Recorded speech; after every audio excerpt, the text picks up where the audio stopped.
যে মানুষটাকে কখনো দেখিনি, যার পবিত্র সান্নিধ্যে উপস্থিত হওয়ার সৌভাগ্য কখনো হয়নি, সে মানুষটা কেমন করে এত আপন হয়ে গেল?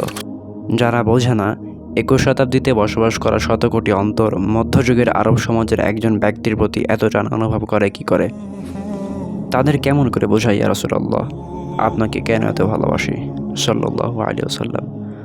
আপনার স্মরণে শত কোটি অন্তর ভালোবাসায় ভরে ওঠে, কিন্তু আপনি যখন আলোক রশ্মি ছড়িয়ে পৃথিবীতে ভূমিষ্ঠ হলেন, তখন আপাত দৃষ্টিতে আপনি ছিলেন সবচেয়ে একা, নিঃসঙ্গ।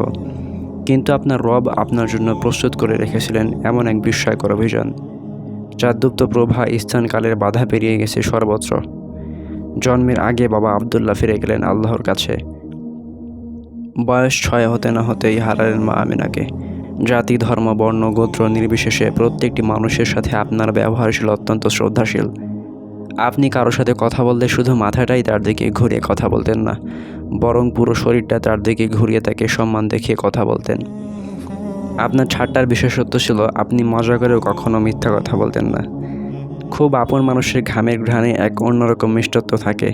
যে ব্যক্তি হাবিব আল্লাহ অর্থাৎ আল্লাহর সবচেয়ে প্রিয় বান্দা, তার ঘামে যে এক অলৌকিক সুবাস ছিল, তা কি আর বলার অপেক্ষা রাখে?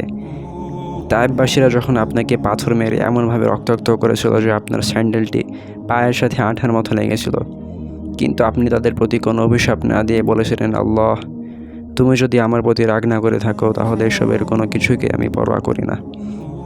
আপনাকে কি করে ভালো না বাসি ইয়া রাসূলুল্লাহ, যখন আপনি আমাকে ভালোবেসেছেন সেই 1400 বছর আগে সাল্লাল্লাহু আলাইহি ওয়াসাল্লাম।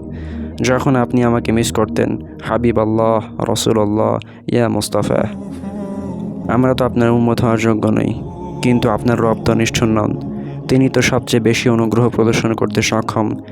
তাই তার অতুলনীয় রহমত ও আপনার জন্য অন্তরে যেটুকু ভালোবাসা আছে, সে কথা ভেবে আজও আশা বেঁধে রই খুব শীঘ্রই হাউজে কাউসারে পাড়ে দেখা হবে, জান্নাতের নির্মল ছায়া একসাথে সময় কাটাবো সাল্লাল্লাহু আলাইহি ওয়াসাল্লাম।